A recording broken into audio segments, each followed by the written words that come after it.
some new idea will come to us, and we'll get distracted, and our vision will turn.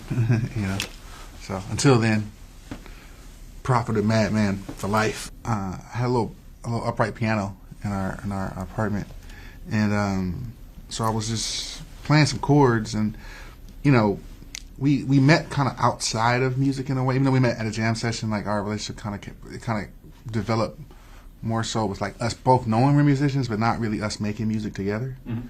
And so I was playing these chords, and she started singing to them, and it was just like, oh wow, there's a it's like first we found the Khalil Gibran connection, and then we found this music connection, and that was kind of like that was like the alignment that led us to think like, oh, maybe we should make a record.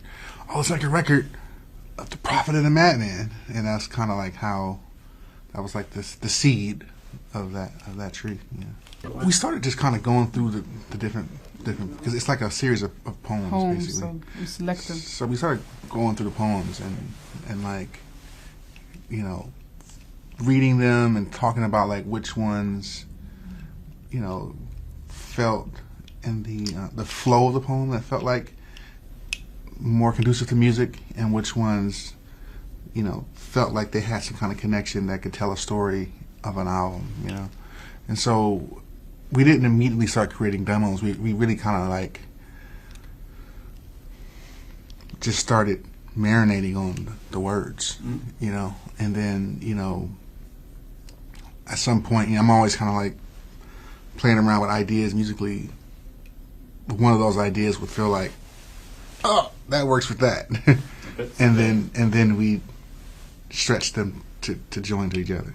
That was, and so it would happen kind of randomly for that whole time, for months. I was doing other things at the same time, and just every once in a while I would write something that either I thought fit one of these poems, or she thought fit something, and then we would join them together. And so it would kind of happen almost like kind of totally randomly, like. After maybe like 6 months of doing that, we started to feel like, oh, we kind of got a bit of a chunk of a album here.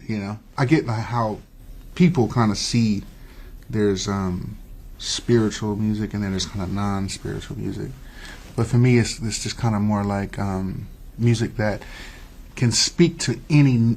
Music has an infinite number of ideas it can speak on. But the practice, the creation of music, like why human beings make music and why we all connect to it, is spiritual, And so we can use that to, your spirit is also part of your body, so your spirit can speak on donuts, but it's still your spirit speaking on donuts, what I mean? Yeah, that's the beautiful part about music is like, I've been playing, music in my own albums and stuff. Some of those songs are, 30 years old.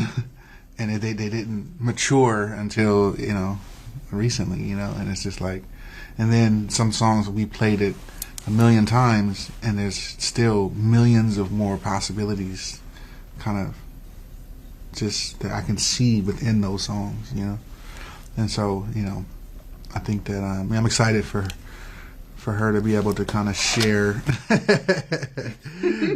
this music, and to find all the different, because, she has so many influences and there's so many directions that music can go in, and, as, like, as we find all those possibilities, it's just a beautiful process. It's like each one of these songs is like could be personified and it has a life and has the potentiality to do so many different things, And so, I think we're still, both of us, more excited to explore those potentialities. But then at some point, some new idea will come to us, and we'll get distracted, and our vision will turn, So until then, Prophet and Madman for life. Prophet and the Madman.